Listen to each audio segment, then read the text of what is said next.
न पूछो कि कटी थी वो जिंदगी कैसे। कुछ उनके ख्वाब अमीरों के से थे, कुछ सपने हमारे भी निराले थे। वो कहते थे करीब मत आओ कि लोग देखते हैं।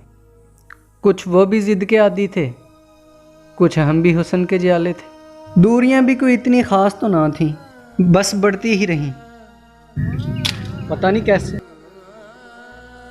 आशना जो हुए तो खबर मिली, कुछ इरादों में फ़र्क था, कुछ लोग भी दिल के काले थे। बस फिर क्या होना था, जो हुआ सो हुआ। ना खबर उन्होंने कभी ली, ना ख्यालों से हमने कभी गुजारे थे। बिछड़ने के बाद हमने वो गली ही छोड़ दी, बताऊं भला कैसे। ऐसे ऐसे कि जैसे कभी ज़िंदगी में ही ना थी। वो गली भी हमको तरसती रही, और कुछ आंसू हमने भी निकाले थे। अब उमैर की तो ज़रूरत ही ना थी उनको, पता है क्यों?